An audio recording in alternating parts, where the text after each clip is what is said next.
Tonight on West Dakota Fox News at 9, flash floods causing major problems around the world. Plus, charges for an officer involved in a broad daylight shootout. But first, a retreat for dozens of Republican lawmakers takes a deadly turn.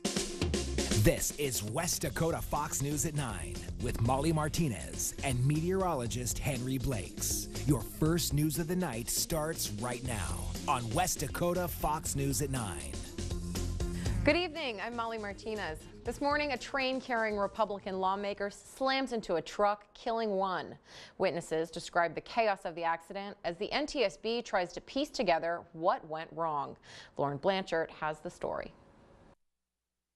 A chaotic scene after an Amtrak train transporting Republican lawmakers to a policy retreat in West Virginia crashed. Passengers reporting they felt a tremendous jolt.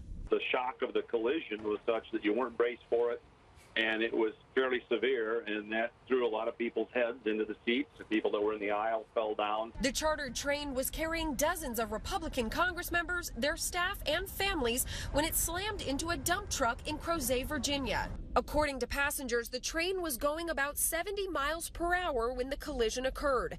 Capitol and GOP doctors and nurses sprang into action, attending to the injured, including the 3 people who were inside the severed dump truck. They performed CPR on one person for several minutes before he died from his injuries. Another was in critical condition and taken to the hospital, and the third was able to walk to an ambulance. Once the train finally came to a stop, you could look out the window in the car I'm in and see the overturned truck. It was a mess. Wow. It got hit pretty severely, and not surprising, it was a fatality. House Speaker Paul Ryan was one of the train passengers. He was not hurt and updated the president on the accident. Most of those injured by the impact suffered head and neck injuries. About a half dozen people were taken to area hospitals, including Minnesota Representative Jason Lewis, who is undergoing standard concussion protocol. The train has returned to Charlottesville, and the lawmakers are being taken to the retreat on buses. Congressional leadership has decided to proceed with the retreat.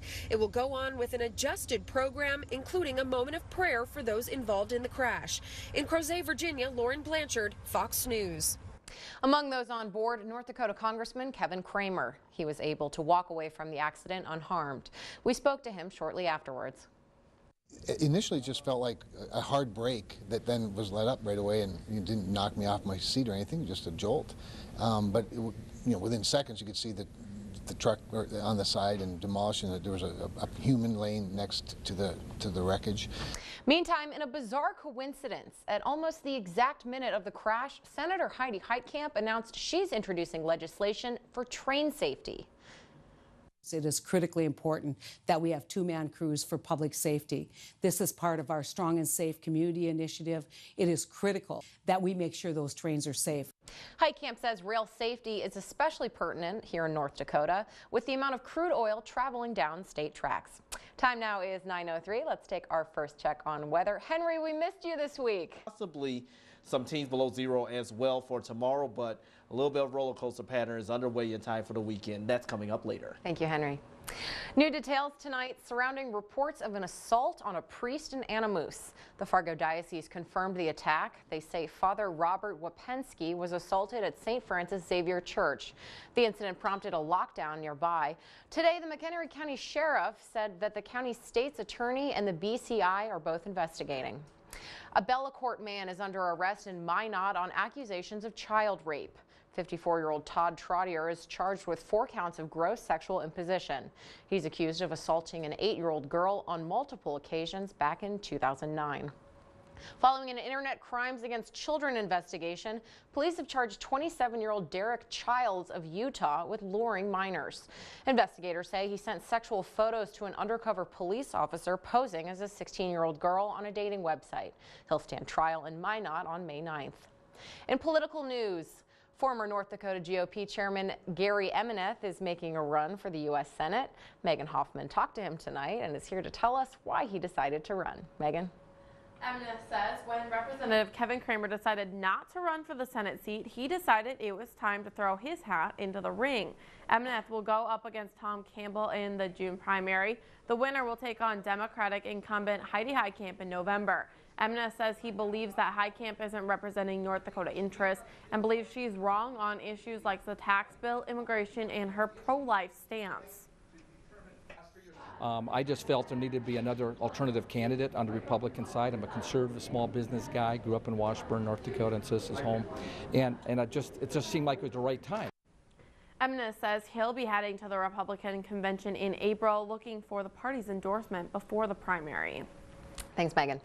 During last night's State of the Union address, President Trump talked about a $1.5 trillion infrastructure initiative. It aims to give states more spending power using federal dollars. In North Dakota, state and local agencies are hopeful for the funding. Daniela Hurtado breaks down the numbers. $9 million changes to 43rd Avenue in Bismarck is just one of the many top priority projects the city aims to do if the initiative is passed. And the devil's in the details of how it's actually going to be funded going forward. So everybody will be watching that to see how difficult it will be to accept federal funding going forward and what that match will be. As for the state, the Department of Transportation says one of its many important projects in the near future is a more than $100 million expansion to Highway 85 between Watford City and I-94. I know there's a lot of needs across the state, not just for highways, but also for municipalities. There's a lot of infrastructure needs. The president also proposed a non-governmental entity to manage air traffic control with aims that it will reduce passenger taxes. I think the biggest fear is from the general aviation community about this new organization charging fees for using services. Haug says he doesn't see the air traffic control proposal passing, but does hope airports get a piece of that $1 trillion pie. For West Dakota Fox News at 9, I'm Daniela Hurtado. The Tribal Relations Conference just wrapped up its second day. One of the main focuses is healing relations between the state and the tribes following the Dakota Access Pipeline protests. Director of Indian Affairs Scott Davis acknowledges that protest strains relations between tribes, government, and citizens. It was a step back, but we learned from it. And I think we've recognized that we as North Dakotans, tribal leaders, tribal citizens can do better. We need to do better. The conference also focuses on energy projects and how they can possibly conflict with culturally significant sites. Speaking of energy, electricians are getting a lot of calls after Bismarck decided to allow residents to do their own wiring. Last week, the City Commission green-lighted the ordinance, allowing homeowners to tackle their own electrical work. But Randy Barch with the International Brotherhood of Electrical Workers says his organization is concerned about safety for those who try to self-wire, as well as how it will affect their business. I don't think it's going to be a huge hit and for our contractors, but it'll be a little bit. You know, they can't do new homes, from what I understand. It's just, you know, pre-existing garages, basements, remodels, things of that nature. Barch says that Bismarck is the last major city in North Dakota to allow homeowners to self-wire. We reported earlier this month that a false alarm of a nuclear attack sent Hawaii scrambling for cover. It was reminiscent of Cold War drills in classrooms. During that time, thousands of fallout shelters were built across the country, including here in North Dakota. But what happened to those shelters? Maddie Jelseth shows us.